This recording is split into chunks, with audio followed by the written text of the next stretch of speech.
बच्चों, let's read the question. The question says that if f dash 2 is equal to 4, then evaluate limit x tends to 0 f of 1 plus cos x minus f of 2 upon tan square x.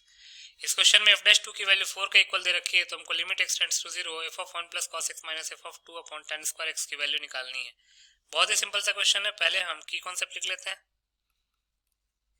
की concept.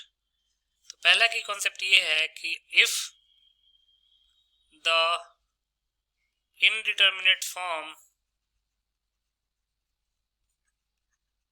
of 0 upon 0 or infinite upon infinite is there, then we can apply L'Hopital rule. और L'Hopital rule कहता क्या है? According to L'Hopital rule, अगर limit x tends to a f of x upon g of x है और x की value a put करने पे 0 अपॉन 0 या फिर इनफाइनाइट अपॉन इनफाइनाइट का फॉर्म बन रहा है, तो न्यूमरेटर और डिनोमिनेटर को सेपरेटली तब तक डिफरेंशिएट कीजिए जब तक कि वो इनडिटरमिनेट फॉर्म हट ना जाए. तो इसी की कॉन्सेप्ट को यूज करके हम इस क्वेश्चन को सॉल्व करने वाले हैं. According to the question, f dash 2 की वैल्यू 4 के इक्वल दे रखी है, तो हमको limit x tends to 0 f of 1 plus cos x minus f of 2 upon tan square x की वैल्यू निकालनी है. अगर x की वैल्यू हम 0 पुट करेंगे तो f ऑफ 1 प्लस cos 0 भी 1 होता है, तो f of 2 minus f of 2 0 हो जाएगा न्यूमरेटर, और डिनोमिनेटर भी 0 हो जाएगा, मतलब 0 अपॉन 0 का फॉर्म बन रहा है.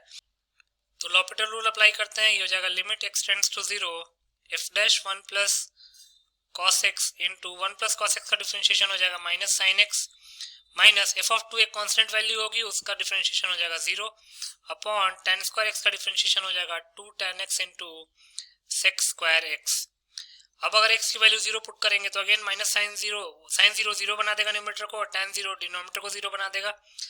इसको सिंप्लीफाई करते हैं तो ये हो जाएगा limit x tends to 0 f dash 1 plus cos x f dash 1 plus cos x into minus sin x, minus को बाहर ले लेते हैं, sin x अपॉन नीचे 2 tan x है, tan x को हम sin x upon cos x लिख सकते हैं, 2 sin x upon cos x into sec square x, sec square x.